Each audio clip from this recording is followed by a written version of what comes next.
हरिओम प्रिय दर्शकों, यदि आपकी वृश्चिक राशि या वृश्चिक लग्न है तो इस वीडियो को बहुत ध्यान से देखिएगा, समझिएगा। इस वीडियो में हम समझने वाले हैं इस मई के महीने में जो ग्रहों के परिवर्तन हैं उनके क्या कैसे प्रभाव आपको मिलने वाले हैं। इनके हम विस्तार से चर्चा करेंगे क्योंकि ब्रह्मांड में बहुत बड़ी हलचल होने जा रही है, बड़े बड़े परिवर्तन होने जा रहे हैं। परंतु ये सब कुछ हम जानेंगे, उपाय भी जानेंगे, क्या सावधानी रखनी है, क्या अच्छे फल मिलेंगे, सभी कुछ जानेंगे। परंतु उससे पहले मैं एक महत्वपूर्ण सूचना आपको दे दूं। यदि आप फ्री में जन्म कुंडली विश्लेषण करवाना चाहते हैं मुझसे, तो आपको वीडियो के डिस्क्रिप्शन में एक लिंक मिल जाएगी जो कि टेलीग्राम चैनल की है, तो उससे आप टेलीग्राम में ज्वाइन हो सकते हैं। वहाँ पर एक आपको वीडियो मिलेगी जिसमें बताया गया है कि कैसे आप फ्री में कुंडली विश्लेषण करवा सकते हैं। जब आप टेलीग्राम में ज्वाइन होंगे, थोड़ा ऊपर जाएंगे तो आपको वीडियो मिल जाएगी, और इस वीडियो के डिस्क्रिप्शन में जो लिंक है थोड़ा नीचे जाना पड़ेगा तो लिंक आपको मिल जाएगी। परंतु जो फेसबुक में देख रहे हैं तो उनको संभवतः ये लिंक नहीं मिलेगी क्योंकि फेसबुक में अलाउड नहीं है। तो आप यूट्यूब से जुड़ सकते हैं, यहाँ से आपको लिंक मिल जाएगी, या तो आप डायरेक्ट टेलीग्राम में ही सर्च कर सकते हैं चिंतामणि ज्योतिष समाधान केंद्र, यानी कि जिस नाम से ये फेसबुक पेज है जिसमें आप देख रहे हैं, यूट्यूब चैनल है, उसी नाम से आपको टेलीग्राम में भी चैनल मिल जाएगा। और इसे ज़्यादा से ज़्यादा लोगों तक पहुंचाइए, शेयर करिए, क्योंकि जो आपके हितैषी हैं, जो चाहते हैं जिनका आपकी अच्छा हो जाए, आपके जान पहचान के हैं या जिन्हें विशेष रूप से ज़रूरत है कुंडली विश्लेषण की, तो ऐसे लोगों तक ये वीडियो ज़रूर शेयर करिएगा जिससे उनका भी भला हो सके। चलिए अभी हम जान लेते हैं कि इस मई के महीने में कौन कौन से ग्रहों के परिवर्तन हैं, जिससे हम आगे समझ पाएँ कि क्या कैसा प्रभाव हमें मिलने वाला है। योगों के बारे में भी हम जानेंगे। तो परिवर्तन की बात की जाए तो सूर्य का परिवर्तन 15 मई को होने जा रहा है। ये मेष राशि को छोड़ के अब वृषभ राशि में गोचर करना शुरू करेंगे 15 मई से। चंद्रमा की बात करें हम तो चंद्रमा का परिवर्तन होता ही रहता है। मंगल की बात करें तो मंगल इस समय अपनी नीच की राशि कर्क में गोचर कर रहे हैं, और उनका राशि परिवर्तन तो नहीं परंतु नक्षत्र परिवर्तन आगे चल के है, तो उसकी भी हम चर्चा फिर करेंगे आने वाले समय में। इसके अलावा बुध की हम बात करें तो बुध के 3 परिवर्तन हैं। पहला परिवर्तन तो 7 मई को ही हो जाएगा जो कि मेष राशि में होने जा रहा है। फिर 16 मई को ये अस्त भी हो जाएंगे, और फिर 23 मई को पुनः अपना राशि परिवर्तन करेंगे, और वृषभ राशि को छोड़ के फिर अब शुक्र की राशि को छोड़ के अब ये मंगल की राशि को छोड़ के फिर अब शुक्र की राशि वृषभ राशि पर आएंगे, यानी कि मेष को छोड़ देंगे और फिर 23 मई से ये वृषभ राशि पर गोचर करना शुरू कर देंगे। तो ये 3 परिवर्तन हैं बुध के। फिर देवगुरु बृहस्पति भी इस मई के महीने में, जो कि बहुत ही महत्वपूर्ण परिवर्तन माना जाएगा, तो देवगुरु बृहस्पति का परिवर्तन होने जा रहा है, जो कि बड़े परिवर्तन में से एक परिवर्तन शनिदेव का महापरिवर्तन हो चुका है इस 2025 का। और 2025 में क्या यदि शनि के परिवर्तन की बात की जाए तो 2027 तक ये सबसे बड़ा परिवर्तन है, क्योंकि शनि सबसे लंबे अवधि के लिए एक राशि में गोचर करते हैं। और यहाँ पर देवगुरु बृहस्पति का भी एक बड़ा परिवर्तन जो कि अभी होने जा रहा है, जो कि इस परिवर्तन में स्थितियाँ थोड़ी सी विपरीत हैं, क्योंकि देवगुरु बृहस्पति अब लगभग 5 महीनों के लिए ही इस बार गोचर करेंगे, वृषभ को छोड़ेंगे और मिथुन में गोचर करेंगे। तो ये जो मिथुन में गोचर करना है तो ये 5 महीनों के लिए है। फिर ये अतिचारी अवस्था में चलते हुए और ये कर्क में पहुँचेंगे, फिर ये वक्री होंगे और मार्गी होंगे, उदय हो अस्त, ये सब चीज़ें अभी इनकी चलेंगे। जैसे आप देख पा रहे होंगे कि मंगल जो कि बहुत जल्दी ही परिवर्तन करते हो लंबे समय से, यहाँ पर बुध जो कि और भी ज़्यादा, मंगल से भी ज़्यादा 20 से 25 दिनों में अपना परिवर्तन करते रहते, उनकी स्थिति भी आप देख रहे हैं कि बहुत लंबे समय के बाद इनके परिवर्तन होने जा रहे हैं। इसी तरह अब शुक्र की बात की जाए तो शुक्र अपना राशि परिवर्तन तो करेंगे, परंतु लास्ट मई को करेंगे, 31 मई को करने वाले हैं, और लगभग महीना पूरा हो चुका होगा। परंतु ये अब अपनी उच्च की राशि मीन को छोड़ेंगे और फिर मेष राशि में गोचर करना शुरू करेंगे 31 मई से। शनि की बात करें तो उनका परिवर्तन तो पहले ही 29 मार्च जो कि अभी हमने चर्चा की महापरिवर्तन हो चुका है। और इसके अलावा देखा जाए तो राहु और केतु के रूप में बहुत बड़ा परिवर्तन होने जा रहा है अब इस मई के महीने में, क्योंकि ये 18 महीने के लिए अब जो है तो अपना गोचर कर लेंगे। तो राहु अब शनिदेव की राशि कुंभ राशि पर गोचर करना शुरू करेंगे 18 मई से, और केतु 18 मई से अब सूर्य की राशि शुंभ पर गोचर करेंगे। यानी कि पिता और पुत्र दोनों की राशि में दोनों ग्रह है ना, यानी कि पिता की राशि में केतु और पुत्र की राशि में राहु जाने वाले हैं। तो देखा जाए तो दोनों ये ग्रह अपना परिवर्तन करने वाले हैं, जो कि बड़ा परिवर्तन है। आप देख पा रहे होंगे कि इस मई के महीने में बड़े बड़े ग्रहों के परिवर्तन, 3 बड़े परिवर्तन होंगे। वैसे ये बुध का भी परिवर्तन एक बड़ा ही परिवर्तन है, क्योंकि लंबे समय से बुध जो है तो अपनी स्थिति में परिवर्तन नहीं कर पा रहे थे राशि के रूप में। तो ये महत्वपूर्ण परिवर्तन, इसीलिए ब्रह्मांड में देखा जाए तो बड़ी हलचल है। हर ग्रह जो कि बड़ा महत्वपूर्ण रोल निभाता है हमारे जीवन में, तो कई सारे परिवर्तन हैं। इनसे कुछ योगों का निर्माण भी होने जा रहा है, जैसे कि बुधादित्य योग का निर्माण। और आप जानते ही हैं कि आने वाले समय में शुक्र आ जाएंगे, तो फिर यहाँ पर वैभव योग और लक्ष्मी नारायण योग का निर्माण भी हो जाएगा। इसके अलावा काल सर्प योग बना हुआ है, जो कि इसकी चर्चा आप देखेंगे यूट्यूब में बहुत ही कम हुई है, मुझे लगता है यूट्यूब या अन्य सोशल मीडिया में बहुत कम हुई है। मैंने इसके ऊपर वीडियो बनाया था, तो जैसे मैंने बताया था कि अभी 18 मई को इनका परिवर्तन भी होगा राहु केतु का। तो काल सर्प योग अभी भी बना रहेगा, परंतु इसके प्रभाव में परिवर्तन हो जाएगा। तो आने वाले समय में उसके बारे में भी हम जानेंगे। फिर अब आइए हम जानते हैं कि हमें क्या कैसे प्रभाव इन ग्रहों के परिवर्तन से, इन योगों से क्या कैसा फल हमें मिलने वाला है। तो हम सबसे पहले शुरू करते हैं शुरू से, यानी कि सूर्य से। तो सूर्य की चर्चा करें तो ये आपके 10 मेष बन जाते हैं, आपके कर्म भाव के अधिपति बन जाते हैं, और वर्तमान में ये मेष को छोड़ के और अब वृषभ में गोचर करेंगे। तो ये गोचर काल बहुत ही अच्छा रहने वाला है, खासकर व्यापारियों के लिए, नौकरी पेशा लोगों के लिए बहुत ही अच्छा है। व्यापारियों को अपने काम में पूरा एक तरह से मन आपका लगेगा, यानी आप अपने बिजनेस को और भी अच्छे ढंग से पूरे मन से करने वाले हैं। परिणाम स्वरूप कि आपको अपने बिजनेस में, अपने व्यापार में वृद्धि होती हुई दिखाई देगी, लाभ होता हुआ दिखाई देगा।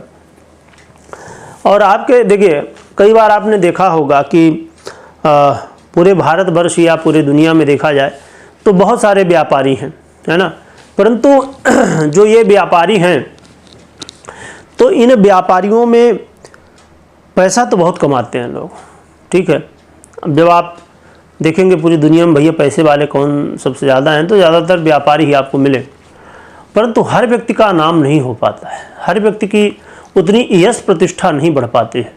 तो ये मौका होगा आपकी यश प्रतिष्ठा में, आपके मान सम्मान में वृद्धि का, आपके व्यापार के रूप में। तो ये काफ़ी अच्छी बात है, और जो लोग नौकरी पेशा में हैं उनके लिए भी काफ़ी अच्छे अवसर देखने को मिलने वाले इस मई के महीने में। इसके अलावा देखा जाए तो सूर्य जब यहाँ पर गोचर करेंगे तो आपके लग्न को भी प्रभावित करने ही वाले हैं। तो आपके जीवन में आरोग्यता की वृद्धि होगी, आपके जीवन में जैसे मैंने बताया है कि मान सम्मान की वृद्धि होगी, और आपके विचारों में भी सात्विकता और एक नेतृत्व की क्षमता में आपकी वृद्धि होती हुई दिखाई देगी। तो ये काफ़ी अच्छा है सूर्य का गोचर काल। फिर हम बात करें चंद्रमा की, हम चर्चा यहाँ पर नहीं करेंगे, हम सीधे मंगल की चर्चा करते हैं, जो कि मंगल का राशि परिवर्तन तो नहीं होने जा रहा है, परंतु मंगल जो कि आपके लग्नेश हैं, बहुत ही महत्वपूर्ण ग्रह हैं, और आपके लग्नेश के साथ साथ षष्ठेश भी बन जाते हैं। और वर्तमान में ये जानते हैं कि नीच अवस्था में है, परंतु आपके भाग्य भाव में गोचर कर रहे हैं। तो मंगल का ये जो परिवर्तन है, कहीं ना कहीं कई बार थोड़ा सा विदेश से लाभ तो दिलवा सकता है थोड़ा, परंतु व्यय की स्थितियाँ भी बनाएगा, खर्च भी करवाएगा मंगल। और मंगल की वजह से कई बार जो है तो थोड़ा सा यदि कोर्ट कचहरी से जुड़े हुए हैं तो उसमें थोड़ी सी चीज़ें ऊपर नीचे हो जाती हैं, क्योंकि आप जल्दबाजी कर जाते हैं, आप जो निर्णय लेते हैं तो वहाँ पर थोड़ा सा गड़बड़ हो जाती है। परंतु यहाँ पर सबसे महत्वपूर्ण ये चीज़ है कि आपको ध्यान रखना थोड़ा सा कि जल्दबाजी नहीं करना, और इसमें क्रोध करने से भी आपको बचना होगा, क्योंकि कई बार क्रोध करना भी थोड़ा सा समस्याएं उत्पन्न कर सकता है। और प्रॉपर्टी से संबंधित काम तो बिल्कुल ही ना करें, थोड़ा सा बचें जब तक मंगल की स्थिति में सुधार नहीं हो रहा है। तो इस पूरे मई के महीने में आपको प्रॉपर्टी से संबंधित काम करने से थोड़ा सा परहेज करना होगा, या और भी ऐसे जो लग्जरी की चीज़ें हैं उनसे संबंधित कामों में थोड़ा सा धैर्य रखना होगा। जो कि आपके लग्नेश हैं तो काफ़ी अच्छा करने की कोशिश करेंगे, और जो ये गोचर काल है भाग्य भाव में है तो ये भी बहुत श्रेष्ठ है भाग्य भाव में, परंतु इनकी जो अवस्था है नीच की वो श्रेष्ठ नहीं है, तो थोड़ा सा वो चीज़ें निगेटिव रूप में कुछ देखने को मिल सकती हैं। तो आपको इस चीज़ का ध्यान रखना है। और आपके लिए जो कि सबसे महत्वपूर्ण ग्रह ही है मंगल। अब हम बात कर लेते हैं बुध की। तो बुध के जैसे मैंने कहा कि 3 परिवर्तन हैं। तो पहले परिवर्तन तो इनका मंगल की ही राशि में होने जा रहा है, यानी कि आपके षष्ठम भाव में। तो ये बहुत अच्छा नहीं है, ये कई बार वाद विवाद की स्थितियाँ उत्पन्न कर देता है, रोगों की वृद्धि भी करवा देता है। तो आपको अपने खान पान में संयम बरतना है, आपको थोड़ा कहीं स्किन की समस्याएं ना हो जाएं, इस चीज़ का ध्यान रखना है। किसी से वाद विवाद नहीं करना है। देखिए यहाँ पर जब वाद विवाद की बात आती है या कोई भी काम की, तो भैया देखिए ताली जो है ना तो एक हाथ से नहीं बजती, दोनों हाथों से बजती है। तो आपको इस चीज़ का ध्यान रखना है कि भैया आपको ताली अपनी तरफ से नहीं बजाना है ना, यानी कि वाद विवाद में नहीं पड़ना है। तो इन चीज़ों का थोड़ा सा ध्यान रखिएगा। और ऐसी स्थिति में जब बुध होते हैं तो कई बार जो आपका कॉन्फिडेंस है ना वो थोड़ा सा कमज़ोर हो जाता है। तो आपको जो कि सूर्य कॉन्फिडेंस को आपको बढ़ाने वाले हैं, परंतु बुध थोड़ा सा यहाँ निगेटिव इफेक्ट डालेंगे। तो इस चीज़ को आप भी ध्यान आपको रखना है। फिर बुध महाराज जब यहाँ पर गोचर करेंगे, और देखा जाए तो बुध आपके लिए आपके अष्टमेश भी हैं, और साथ साथ में देखिए अष्टमेश तो होना ठीक ही है, परंतु अष्टमेश के अलावा जो सबसे महत्वपूर्ण इनके पास कारक तत्व है आपकी कुंडली के अनुसार, यानी कि आपकी राशि के अनुसार, तो वो धन का है ना, यानी कि आय का है। तो जो आय है ना उससे व्यक्ति बहुत ज़्यादा प्रभावित हो जाता है। तो कई बार थोड़ा सा आय को लेके अचानक जो है तो हो सकता है कि ऐसी कोई स्थिति बने जिसकी वजह से फाइनेंस की प्रॉब्लम बढ़ सकती है। तो फाइनेंस का थोड़ा सा आपको ध्यान रखना है, और ख़ासकर जब ये अस्त भी हो जाएंगे, यानी कि 16 मई से अस्त भी हो जाएंगे, तो इस समय भी ध्यान रखिएगा। परंतु इसके बाद इनका परिवर्तन पुनः से जैसे 23 तारीख को होने वाला है, तो फिर आपके आ जाएंगे सप्तम भाव में। तो ये यहाँ पर जब गोचर करेंगे तो फिर ये आपको अच्छे फल देने के लिए मजबूर हो जाएंगे, जो कि उतनी श्रेष्ठता नहीं है, परंतु फिर भी ये लाभ धन लाभ करा सकते हैं। व्यापार के अधिपति मुख्य ग्रह हैं, जो कि जैसे मैंने बताया ही कि बुधादित्य योग और आगे चल के लक्ष्मी नारायण योग, वैभव योग भी बनेगा। तो ये अचानक धन लाभ तो आपको करवाएंगे, परंतु फिर अचानक लाभ जब हो जाए ना तो फिर आपको ज़्यादा लालच नहीं करनी है, क्योंकि यहाँ पर गड़बड़ क्या होने वाली है कि अचानक धन लाभ हो गया, ठीक है, पर अचानक फिर ये नुकसान भी करवा देंगे। तो आपको ये बचना होगा कि भैया लाभ हो गया पर अब ज़्यादा लालच में नहीं पड़ना है ना। वैसे भी ज़्यादा लालच करना कई बार थोड़ी सी समस्याओं में डाल देती है, तो कोई बड़ा लाभ भी हो जाता है।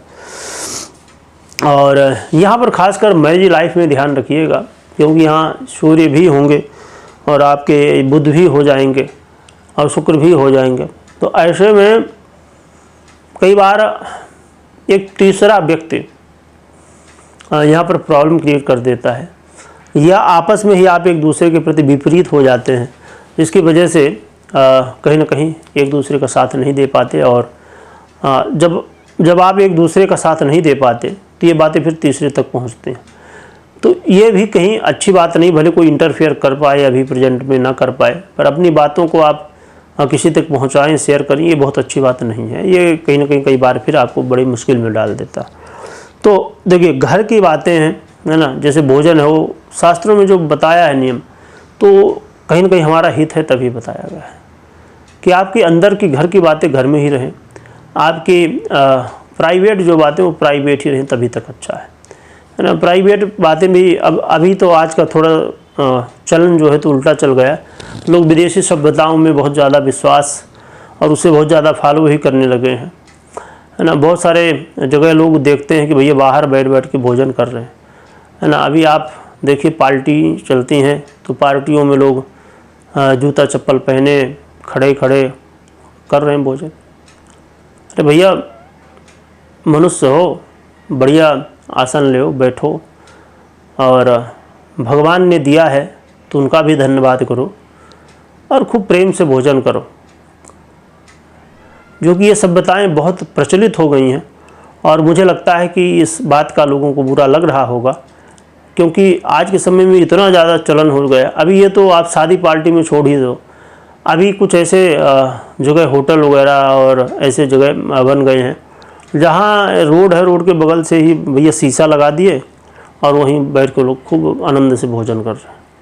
भोजन पर्दे में होना चाहिए, आपका दाम्पत्य जीवन पर्दा होना चाहिए, है ना। और भी ऐसी बहुत सारी, आपका धन है वो पर्दे में होना चाहिए। तो ऐसी बहुत सारी चीज़ें हैं जो कि शास्त्रों में बताया गया कि आपको इन्हें पर्दे में रखना आपके लिए लाभदायक है ना। तो थोड़ा सा इस बात का यहाँ पर ज़रूर फोकस करिएगा कि चीज़ें पर्दे में रहें, अंदर की बातें तो ज़्यादा बेहतर है, क्योंकि आज नहीं तो कल इसका व्यक्ति लाभ उठाने की कोशिश ज़रूर करता है। तो ये चीज़ों का ध्यान रखिएगा। और जो लोग पार्टनरशिप में व्यापार कर रहे हैं उनको लाभ तो होगा, परंतु कई बार आरोप प्रत्यारोप होगा। और भले आरोप प्रत्यारोप या मन में कहना चाहिए कि शंका हो जाए, तो वो शंका एक दिन में समझ में नहीं आते, लंबे समय में धीरे धीरे वो एक बड़े रूप में बदल जाते। तो इस चीज़ का भी थोड़ा सा आपको ध्यान रखना है, क्योंकि लाभ करवाएंगे ये जो स्थितियाँ बनने जा रही हैं। तो व्यापार में जैसे मैंने पहले ही कहा कि लाभ की स्थितियाँ बनने वाली हैं, व्यापार में काफ़ी ज़्यादा बदलाव होने वाले हैं, परंतु थोड़ा सा इस चीज़ का आपको ध्यान रखना है। बुध के बाद हम देवगुरु बृहस्पति की चर्चा करें तो देवगुरु बृहस्पति जो कि आपके लिए आपके पंचमेश भी हैं और साथ में धन के भी अधिपति रखते हैं, आधिपत्य रखते हैं धन का। और वर्तमान में जब ये आपके मिथुन राशि में गोचर करेंगे, तो मिथुन राशि में गोचर करना और मिथुन राशि यानी कि आपके अष्टम भाव में गोचर करेंगे, तो ये उतना श्रेष्ठ इस नज़रिए से नहीं है, क्योंकि देवगुरु बृहस्पति थोड़ा सा उतना वहाँ पर कंफर्टेबल नहीं रहेंगे। परंतु इनका जो गोचर काल है ये बहुत ही अच्छा लाभ दे सकता है आपको विदेश को लेके। विदेश से जुड़े हुए व्यापार के रूप में आप हों या आप नौकरी के रूप में हो, जिस तरह भी, तो विदेश को लेके बहुत अच्छा गुरु का प्रभाव देखने को मिलेगा। और साथ में देवगुरु बृहस्पति आपके जीवन में बहुत ज़्यादा घर परिवार में एकजुटता करवाएंगे। देवगुरु बृहस्पति घर परिवार का सहयोग भी दिलवाएंगे। देवगुरु बृहस्पति का जो प्रभाव है कहीं ना कहीं आपके जीवन में यदि किसी तरह की पैतृक संपत्ति को लेकर समस्याएं थी वो दूर कराएंगे। तो काफ़ी अच्छे प्रभाव भी हैं देवगुरु बृहस्पति के। साथ में ये यहाँ पर बैठ के और आपके जीवन में सुख संपत्ति में वृद्धि कराएंगे। आपके जीवन में यश प्रतिष्ठा भी आपकी करवाएंगे। लोगों के बीच में आपका वर्चस्व भी बढ़ाएंगे। तो देवगुरु बृहस्पति का गोचर काल कुछ समस्याएं तो दे रहा है, परंतु आपको बहुत ज़्यादा समस्याएं नहीं होने वाली, काफ़ी लाभ भी दे रहे हैं देवगुरु बृहस्पति। फिर हम शुक्र की बात करें तो शुक्र का ये गोचर काल जो है तो अभी आप जानते ही हैं कि मीन में ही चल रहा है और अभी ये लास्ट तक चलेगा ही मई में। परंतु ये जो गोचर काल चल रहा है इनका शुक्र महाराज का, ये आपके जीवन में धन लाभ बहुत ज़्यादा करा ही रहा होगा और अभी मई में कराएंगे ही, ये धन लाभ आपको कराएंगे। साथ में शुक्र का ये गोचर काल आपके लव लाइफ के लिए बहुत अच्छा है। लव लाइफ में जो है तो कहना चाहिए कि एक अच्छा अवसर है कि आपके लव लाइफ में यदि प्रॉब्लम चल रही थी तो मुझे लगता है कि अब सुधार आ चुका होगा या तो इस मई महीने में आ सकता है।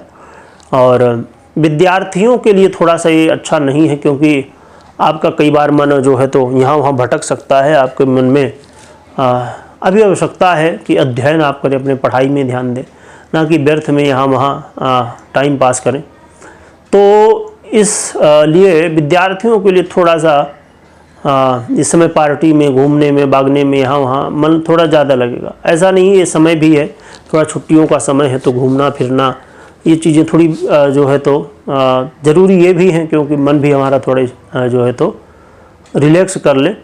परंतु इसमें देखिए विद्यार्थियों का एक रूटीन है कि आप पढ़ाई में, अपने घूमने फिरने हर चीज़ों में ध्यान दीजिए, परंतु साथ में जो आपका मुख्य उद्देश्य है इस अवस्था का अध्ययन, तो वो भी ना छूटने पाए। हमारा वो जो मुख्य काम है, हमारा जो प्रायोरिटी में है, उसे हमें ध्यान देना। साथ में हमें अपने माइंड को भी, ठीक है रिलैक्स आप दीजिए, अब घूमने के लिए आप मंदिर जा सकते हैं कहीं, जैसे बद्रीनाथ हो गए, है ना, आप द्वारिका चले गए, आप महाकाल चले गए, या ऐसी जगहों पर भी घूमा जा सकता है।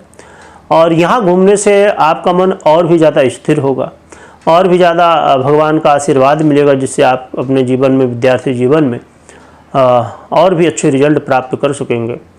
क्योंकि अब जैसे देखा जाए, हमने महाकाल की बात की, तो भगवान शिव, वैसे हम सरस्वती माता विद्या प्रदान करने वाले हैं, परंतु मुख्य रूप से विद्या के आधिपत्य रखने वाले भगवान शिव हैं, है ना। और भगवान शिव, अब जैसे भगवान कुबेर की हम पूजा करते हैं, परंतु भगवान कुबेर धन को देने वाले हैं, ना कि धन के आधिपत्य रखने वाले हैं। धन के आधिपत्य रखने वाली माँ लक्ष्मी है ना, अधिपति हैं, और कुबेर भगवान का काम है बांटना। उसी तरह माँ सरस्वती का काम है बांटना, परंतु मुख्य रूप से आधिपत्य रखने वाले भगवान शिव कहे जाते हैं। क्योंकि बांटने वाली माँ सरस्वती हैं, इसलिए उनको भी विद्या प्रदायिनी कहा जाता है, इसलिए विद्या प्रदायिनी कहा जाता है, ना कि विद्या के अधिपति। तो इसीलिए जो कि इसमें कई बार भ्रम की स्थितियाँ हो जाती हैं और ऐसी चीज़ें, परंतु ठीक है, हर एक व्यक्ति के अपने विचार भी हैं, उसमें कोई गलती नहीं है। परंतु जहाँ तक मेरी समझ है, हम तो ये चीज़ें कहने का मतलब, मेरा उद्देश्य ये है कि जब आप भगवान की सेवा में कहीं पहुँचते हैं, किसी तीर्थ स्थल में पहुँचते हैं, तो हमारा जो मूल उद्देश्य है, देखिए चाहे आप कुछ भी कर रहे हों, मूल उद्देश्य है इस मानव जीवन का भगवत प्राप्ति, तो हम उसकी तरफ बढ़ें, है ना। तो ये अच्छा है कि हम घूम भी लेंगे, अपने माइंड को रिलैक्स भी दे देंगे। अब कही जाए बातें कि जो घूमने के सिस्टम है, तो अब जिसके पास भैया थोड़ा व्यवस्था है तो आउट ऑफ इंडिया घूमने चला जाता है। अब ये तो भगवान ही जाने कि क्या कैसे घूमने को मिलता है।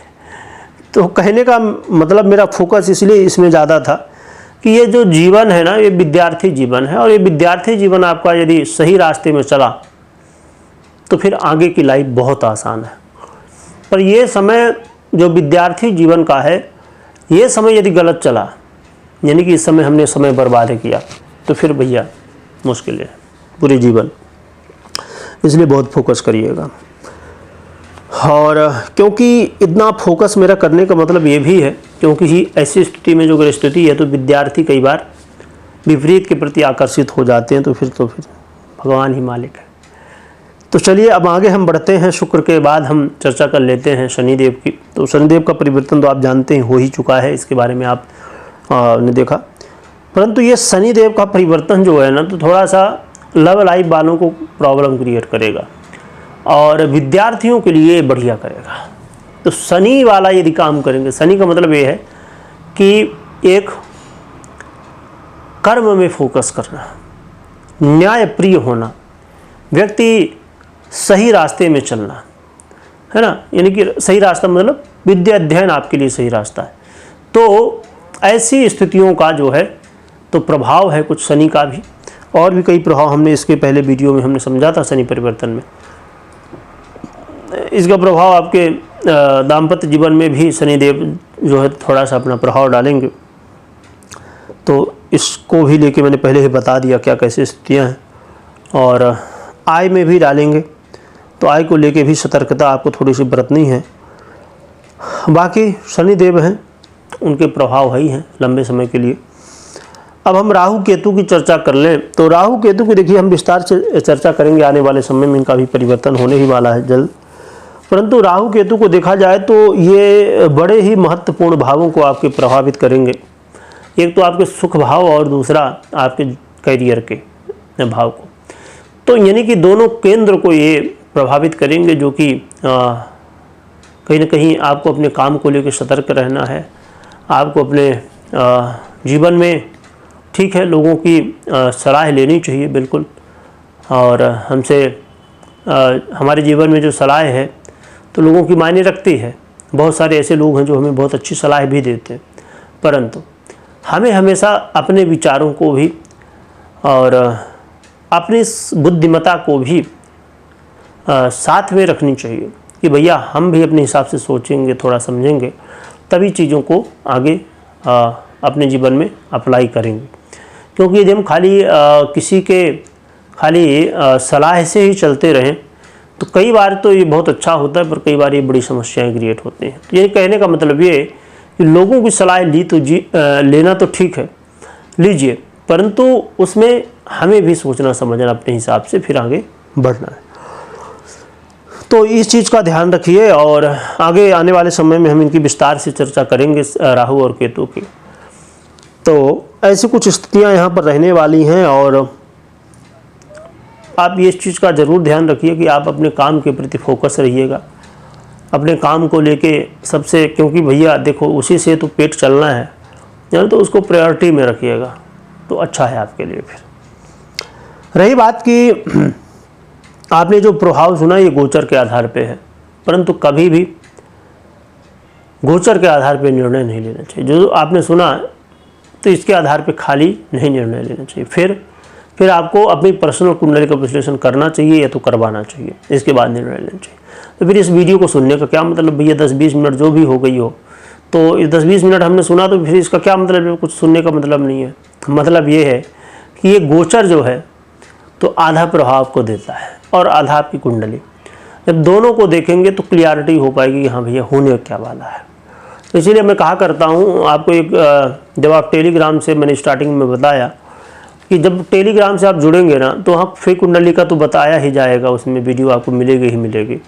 उसमें ज्योतिष के बारे में भी बहुत जानकारी मिलती रहती है कि आप सीख सकते हैं कैसे क्या है, और भी बहुत सारी जैसे व्रत त्यौहार इत्यादि इत्यादि। तो यदि आप टेलीग्राम से जुड़ते हैं ना तो ये भी फ़ायदा, वहाँ से आप ज्योतिष सीख भी सकते हैं। उसके लिए चैनल भी बना है, उसकी लिंक भी आपको मिल जाएगी डिस्क्रिप्शन में। परंतु टेलीग्राम से जुड़ते हैं तो और भी ज़्यादा सीखने को मिलता है, ज्योतिष के बारे में हो या अन्य चीज़ें। क्योंकि ज्योतिष के लिए खाली ज्योतिष ही मायने नहीं रखते, ज्योतिष ही नहीं मायने रखती। मतलब ये कि अब जैसे अभी हमने चर्चा की, जो कुंडली की चर्चा की, तो ये कहीं ना कहीं खाली एक पार्ट है, जो कि मुख्य पार्ट है, परंतु एक पार्ट है। और फलित ज्योतिष हो गई, अंक ज्योतिष हो गई, है ना। आज के समय में जैसे आप न्यूमरोलॉजी और इसके अलावा स्वप्न शास्त्र हो गया, हस्तरेखा हो गई, समुद्री ज्ञान हो गया, जो कि हस्तरेखा वगैरह उसी के अंतर्गत आती है, वास्तु हो गया, और भी ऐसी बहुत सारी महत्वपूर्ण चीज़ें, है ना। हाँ, हम इसकी चर्चा करें तो बहुत बड़ी हो सकती है। आपको समझना है तो आप टेलीग्राम में जुड़ जाइएगा। और देखिए, मैं ये कहता हूँ कि ठीक है, आपको ज्योतिषी नहीं बनना, मत बनिए, परंतु आप खुद की कुंडली, अपने घर परिवार की कुंडली जब आप देखें तो आपको ये तो थोड़ी समझ में आए ना कि भैया क्या कैसा है। थोड़ा बहुत ठीक है, बहुत ज़्यादा नहीं है, पर थोड़ा बहुत तो जानकारी होनी चाहिए। यानी कि आप जब वीडियो देखते हो, सुनते हो कोई भी, तो समझ में आनी चाहिए चीज़ें ग्रहों के बेस पे कि हाँ ये जो कह रहे हैं तो ये क्या। अब जैसे मैं स्टार्टिंग में कौन से ग्रह कहाँ बदल रहे हैं, कौन से योग बन रहे हैं, इसकी जब बातें बताता हूँ तो बहुत सारे लोग इससे एग्री नहीं होते। वो कहते कि नहीं भैया आप सीधे फला देश बताओ। पर मुझे या जो ज्योतिष को समझता है तो उसको ये लगता है कि फला देश मत बताओ, पहले ग्रह बताओ ना। ये जो आप बता रहे हो फला देश, तो इसके पीछे क्या कारण वो तो बताओ, तब तो समझ में आएगा ना कि हाँ ये जो आप कह रहे हो कि ऐसा होगा ऐसा होगा, तो ये इसके पीछे कुछ कारण भी है, कुछ ग्रह भी हैं कि नहीं है बस ऐसे ही। तो इसीलिए ज्योतिष को समझना बेहद आवश्यक है हर व्यक्ति के लिए। ऐसा नहीं कि ज्योतिषी को ही समझना चाहिए, हर एक व्यक्ति को ठीक है पूरा ज्ञान नहीं तो थोड़ा बहुत तो होना चाहिए, बेसिक चीज़ें तो मालूम होनी चाहिए। तो आप जुड़ सकते हैं। चलिए हम उपाय की बात कर लेते हैं। तो उपाय की बात करें तो यहाँ पर सबसे महत्वपूर्ण होगा कि आप अपने जीवन में पहली चीज़ तो ये कि आप राम दरबार की आराधना शुरू कर दीजिए इस समय। हाँ, राम दरबार की आराधना पूरी करिए तो इससे बढ़िया। इसमें हनुमान जी की भी हो जाएगी, राम जी की भी हो जाएगी, मैया की भी हो जाएगी, सभी की। तो राम दरबार की आराधना करिए, काफ़ी अच्छा रहेगा। और अपने जीवन में थोड़ा सा स्थिरता बनाइए। अपने जीवन में एक जो कि ये वृश्चिक वाले बहुत अपने काम में फोकस करने वाले व्यक्ति होते हैं, पर फिर भी देखिए हमारे जीवन की प्रायोरिटी है भगवत प्राप्ति। परंतु यदि हम पृथ्वी लोक में समझें, इस माया के लोक में समझें, तो यहाँ पर है हमारा काम, हमारा पैशन, तो उसमें फोकस करिए। कर्म अच्छे हैं तो जीवन में सब कुछ आप अच्छे प्राप्त करेंगे। कर्म नहीं अच्छे हैं तो फिर सब कुछ जो लगता है कि मिलना चाहिए वो मुश्किल हो जाता है। इसलिए इस चीज़ को ध्यान रखिएगा। ये भी बहुत बड़ा उपाय है कि कर्म में ध्यान दीजिए आप। वीडियो देखने के लिए बहुत बहुत धन्यवाद।